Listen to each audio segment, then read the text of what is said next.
O Senhor esteja convosco. Proclamação do Evangelho de Jesus Cristo segundo Lucas. Naquele tempo, Jesus entrou no templo e começou a expulsar os vendedores e disse: está escrito, minha casa será casa de oração. No entanto, vós fizestes dela um antro de ladrões. Jesus ensinava todos os dias no templo.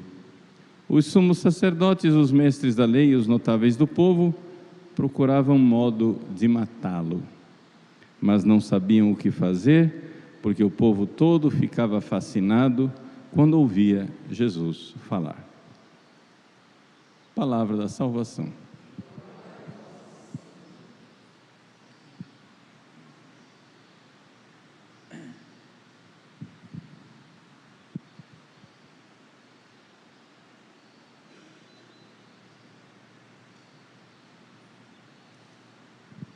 Meus queridos irmãos e irmãs, nós celebramos com alegria a dedicação de duas igrejas importantíssimas para toda a cristandade.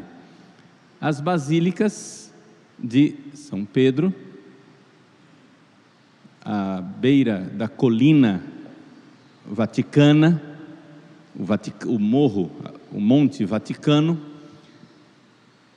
que foi uma basílica construída em cima do túmulo do apóstolo São Pedro, e esse túmulo era uma necrópole, um cemitério, às margens da chamada Via Aurélia, a rua Via Aurélia.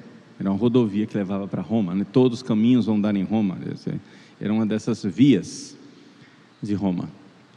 E uma outra basílica, a Basílica de São Paulo, que também foi construída em cima do cemitério onde foi sepultado o apóstolo São Paulo, já não na Via Aurélia como São Pedro, mas na Via Ostiense, ou seja, a via que leva para o porto da cidade de Roma, o porto de Ostia.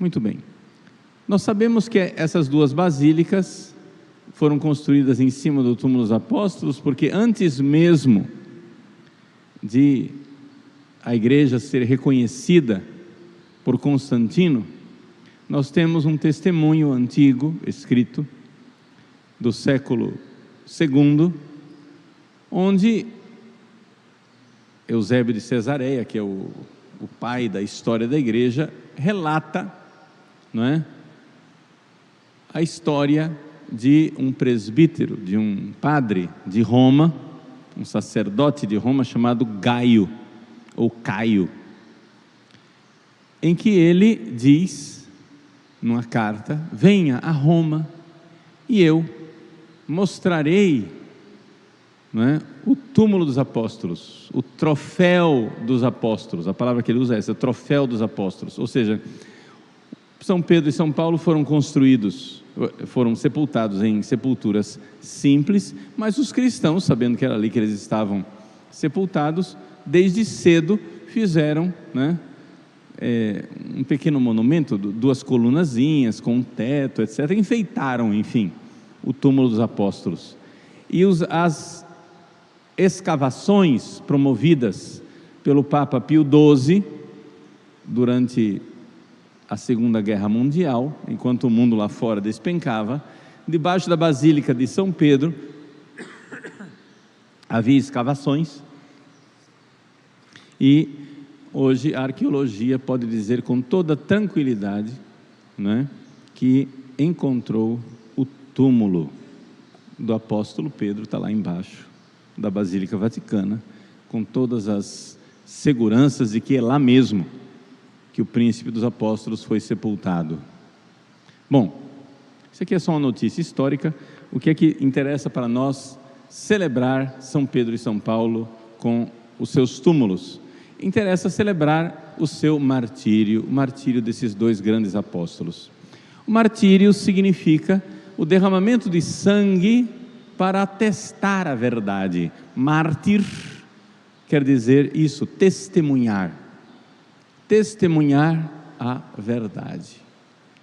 E para você dar testemunho de uma verdade, você pode chamar, sei lá o quê, um escrivão para colocar lá e dar fé pública ao que você está falando, mas existe uma forma mais radical de você testemunhar a verdade, é você estar disposto a derramar o seu próprio sangue para dizer que aquilo ali é verdadeiro. E é interessante que é exatamente aí que está a autoridade da igreja. É sempre importante nós recordarmos a diferença entre poder e autoridade. O poder é uma coisa que você tem quando você constrange o outro. O poder, ele pode constranger, ou seja, eu posso ameaçar você de prisão, segurar uma pistola na sua cabeça e então obrigar você a fazer uma coisa. Isso é poder. O poder é pegar uma coleira, né, e arrastar o animal para onde você quer. No entanto, existe uma outra coisa, que é a autoridade.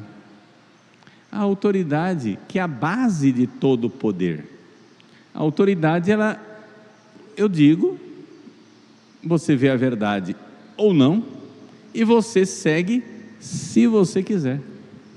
Você segue a autoridade absolutamente com liberdade, livremente.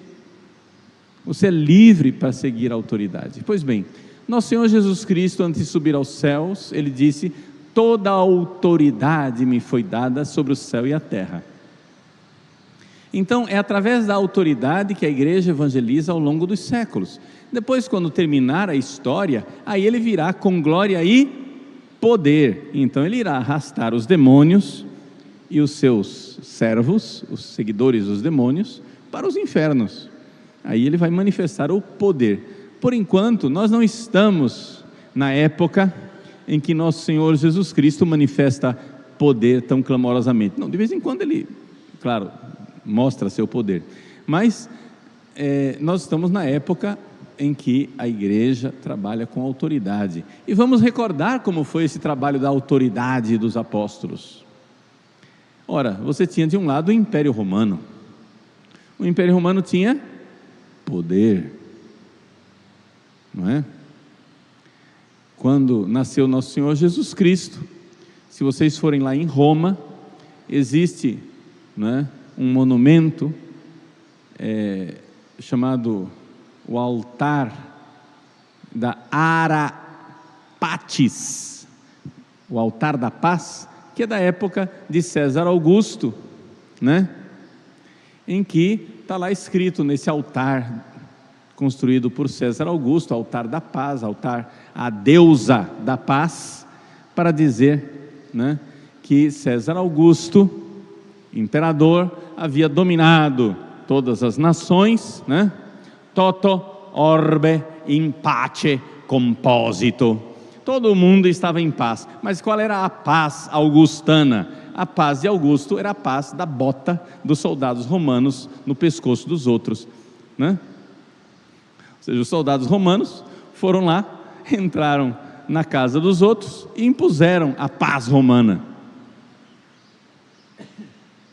Nosso Senhor Jesus Cristo não impôs, Ele é o príncipe da paz, Ele não impôs a paz pelo poder. Ele quer pacificar nossos corações pela autoridade. Vamos dar aqui o exemplo que eu sempre repito. Quando você vê, por exemplo, um batalhão, uma tropa, imaginemos aqui 1000 soldados de 1,90 m de altura, soldados de elite, soldados de escola, né? 1,90 m de altura, musculosos, armados até os dentes, com capacetes, couraças, todo armamento de última geração, com laser, com microchips, com não sei o que, etc e tal. Esse poder bélico, eles têm poder. Mas um general de 0,5 m de altura, magrelo e velho, tem autoridade. E ele diz para os 1000 homens: invadam aquela cidade e matem. E eles vão lá, invadem e matam. O que é que constrange, o que é que obriga? Ou seja, bastaria não 1000 soldados, um único daqueles 1000 soldados para dar um couro no general, né? E mandar e dizer para ele: velho, cala a boca. Ele quebrava o general no meio e acabou a conversa, não é isso? Por quê? Porque o que rege um exército não é o poder, é a autoridade. Não, padre, mas se eles não obedecerem, eles vão para a cadeia. Sim, mas quem é que obriga o outro a colocar o seu colega na cadeia? Não é porque se ele não cumprir também, ele vai para a cadeia. Bom, mas um outro vai para a cadeia, que manda para a cadeia, que manda para a cadeia, que manda para a cadeia, mas chega um ponto que alguém está fazendo isso de livre e espontânea vontade, sim ou não? Isso chama-se autoridade. O que sustenta de pé um exército é a autoridade. Então o que aconteceu ao longo dos séculos? Nosso Senhor Jesus Cristo deu à igreja a autoridade da verdade. Jesus é o Logos, é a palavra encarnada. E Ele deu a autoridade da verdade. E a igreja continuou pregando a verdade e falou a verdade. Levou um coro dos romanos, foi perseguida, derramou muito sangue, o martírio da verdade. Mas foi ensinando a verdade. Depois dos romanos vieram os bárbaros, e a igreja levou um coro dos bárbaros. Por quê? Porque os romanos tinham poder, porque os bárbaros tinham poder, mas eles não tinham autoridade. E a igreja continuou fazendo o seu trabalho ao longo dos séculos. Depois vieram os vikings, que deram outro coro na igreja. Os sarracenos e companhia limitada, e a igreja foi apanhando, mas foi fazendo o seu trabalho de autoridade ao longo dos séculos, de tal forma que no fim da Idade Média, todo mundo que tinha poder estava subjugado à autoridade da igreja. Levou séculos, mas o trabalho foi feito. Agora o que acontece? O que acontece é que os ditadores de plantão querem sempre calar a boca da autoridade para instalar uma pseudo-autoridade. O que é a pseudo-autoridade? A pseudo-autoridade chama-se mentira. A mentira. Aí você vai dizer assim: mas padre, eles têm poder.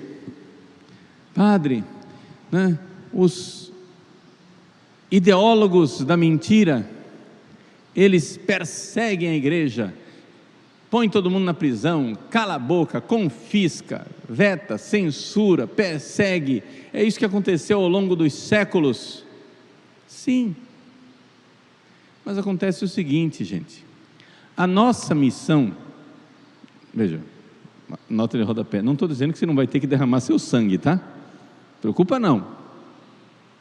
Nós vamos ter que, como São Pedro e São Paulo, derramar o nosso sangue se for necessário. Eu não estou assim contente, feliz, realizado, satisfeito, alegre, dizendo assim: ai que alegria, vou morrer. Não, eu não estou dizendo que eu vou morrer. Possível, provavelmente não, né? Possível e provavelmente não, mas nós temos que estar dispostos a dar o nosso testemunho. Como diz o lema do nosso arcebispo, Dom Mário: testemunhar e servir. Ou seja, o nosso derramamento de sangue, de testemunho da verdade, é um serviço feito a toda a humanidade. Vamos continuar testemunhando. Qual é a quantidade de sangue, etc. Isso é lá com Deus, isso não é comigo, né? Eu não acho que nós estamos, não estou fazendo aqui nenhum drama. Tem muita gente agitada, desesperada, né? Subindo pelas paredes, né? Calma, se acalmem, né? Vamos testemunhar, mas não temos poder, mas nós temos autoridade. E qual é a diferença da autoridade verdadeira para a pseudo-autoridade? Existe um livro famoso, né, do Pascal Bernardin, chamado Maquiavel Pedagogo. E eles fizeram várias experiências científicas para saber como é que a pessoa maquiavelicamente pode usar a pedagogia para escravizar as pessoas. Uma experiência que eles fizeram foi o seguinte: a experiência não é exatamente isso que eu estou colocando, eu vou aqui florear a coisa para simplificar, tá? Para você entender. Você imagine só que os pesquisadores contratam 9 atores contratados, e uma pessoa que está sendo entrevistada é a cobaia de verdade. Aí você chega e traz essas 10 pessoas, 9 são atores, um é aquele que está sendo investigado. Aí você apresenta o Padre Paulo. Aí os 9 atores olham para o Padre Paulo Ricardo e dizem: nossa, como ele é cabeludo, olha gente, que beleza o cabelo do Padre Paulo, esse cabelo cacheado, né? Essa franja caindo na testa, esse topetezinho dele, que beleza, olha o Padre Paulo Ricardo. Então 9 atores mentirosos dizem que o Padre Paulo é cabeludo. 70% das pessoas pesquisadas, atenção senhores, 70% das pessoas pesquisadas não tiveram a força moral, ou seja, não tiveram virtude para chegar e dizer: vocês estão loucos, Padre Paulo é careca. É preocupante, né? Veja, não tinha ninguém com uma pistola na cabeça delas, obrigando elas a mentir. É que a maior parte das pessoas não tem virtude suficiente para se opor à mentira unânime. Mas a boa notícia para nós é o seguinte: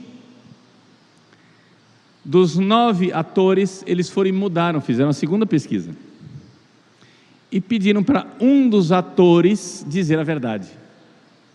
Então, 8 mentirosos: Padre Paulo é cabeludo, Padre Paulo é cabeludo, Padre Paulo é cabeludo, Padre Paulo é cabeludo. Quando chegou um 9º ator, ele chegou e disse: vocês são todos loucos. Por que é que vocês ficam falando essa bobagem? Está todo mundo vendo, é evidente que ele é careca. Aí a proporção se inverteu. 70% das pessoas tiveram coragem, tiveram força moral, tiveram virtude de dizer a verdade. Por quê? Porque tinha pelo menos um que dizia a verdade com eles. Ou seja, moral da história: a mentira, para ela ter autoridade, ela precisa ser unânime. É por isso que os ditadores que estão baseados na pseudo-autoridade precisam calar a boca de todo mundo e censurar. Por quê? Porque a mentira só cola se ela for unânime. Mas se tiver uma pessoa dizendo a verdade, ela acorda os outros. Mas aqui, meus queridos católicos e queridos cristãos, é necessário que essa verdade seja verdade. Eu acho que já está todo mundo, assim, já passou o limite, já está todo mundo impaciente com o festival internacional de fake news que nós estamos assistindo na mídia e nas redes sociais. Seja fake news de direita, de esquerda, de cima, de baixo, do lado, de todas as tendências. E nós fazemos muito bem em não acreditar no primeiro vídeo que aparece no nosso WhatsApp. Por favor, confira as informações. Vai conferir. Gente, o reino de nosso Senhor Jesus Cristo é o reino da justiça e da verdade. O reino de Cristo não pode ser construído em cima de fake news, mesmo que seja uma mentira muito interessante para nós, mesmo que seja uma mentira que seja muito oportuna para nós cristãos, que nos defenda, que nos ajude. Não, nós não podemos colocar nossa esperança na mentira. O pai da mentira é Satanás. Nós não podemos aceitar a mentira. Mesmo, não, mas não desmente não, porque é bom para nós. Não, se é mentira, precisa ser desmentida. Se é mentira, precisa ser desmascarada. O jeito de combater a fake news não é a censura. O jeito de combater a fake news é que cada cidadão seja responsável e desenvolva virtude para checar, para ir atrás. Caiu uma coisa na sua rede social?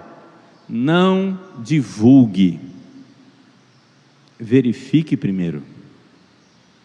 Vá às fontes primárias. Procure a fonte daquela notícia. Porque nós não podemos construir o reino de Cristo em cima da mentira. É simples assim. Deixemos isso para Satanás, que é o pai da mentira.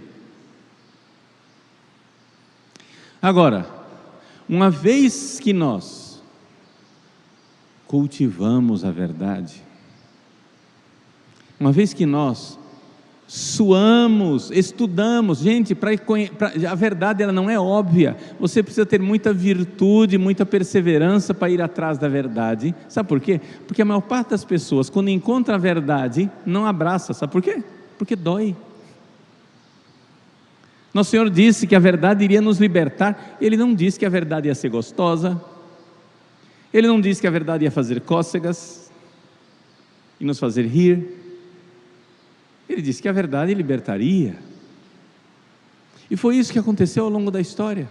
O testemunho da verdade de milhares de mártires, como os santíssimos apóstolos Pedro e Paulo, que nós hoje comemoramos, cujos troféus, os troféus de martírio hoje celebramos.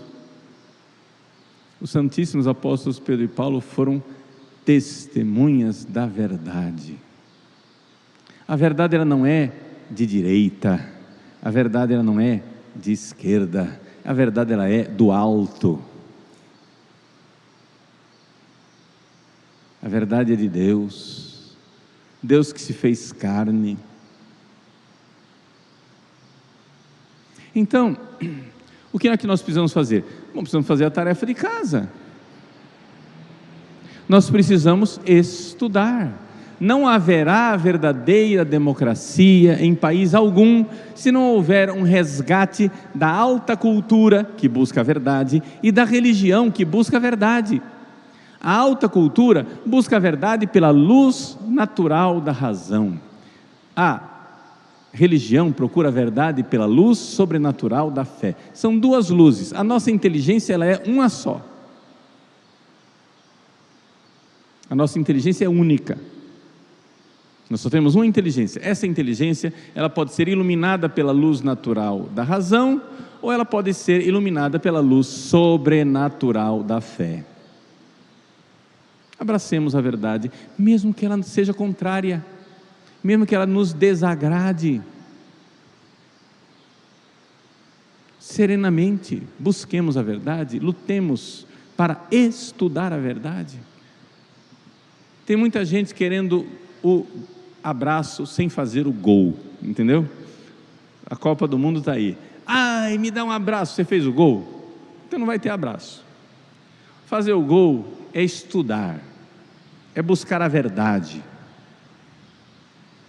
é não ficar dizendo e divulgando boataria.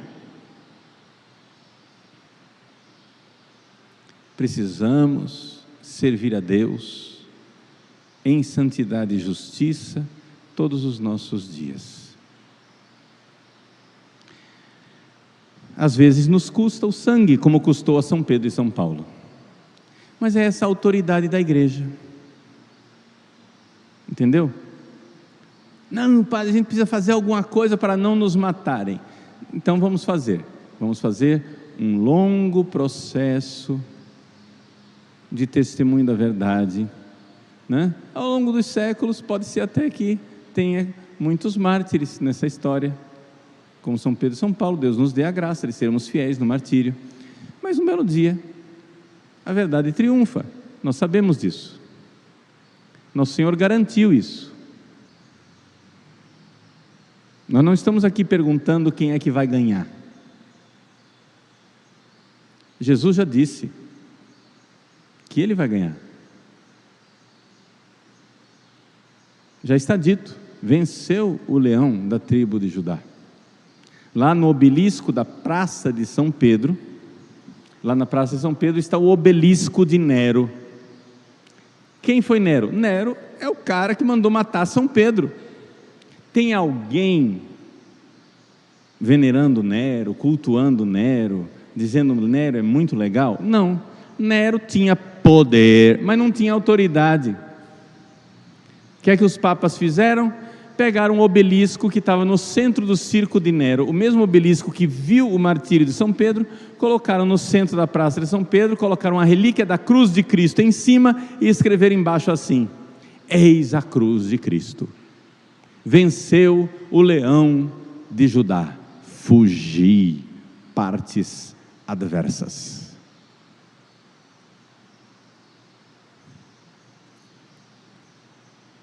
O obelisco que testemunhou a aspas, derrota de Pedro, agora atesta a vitória de Cristo. E assim será. Assim será. Eis a cruz de Cristo. Venceu. Ele é vitorioso. Por mais que nas circunstâncias de uma vida particular, pode parecer que ele perdeu, mas ele venceu. Venceu o leão da tribo de Judá. Fugi, partes adversárias. Fugi, demônios. Fugi, pais da mentira. A verdade vencerá. Mesmo depois de 1000 anos, não estou dando prazo.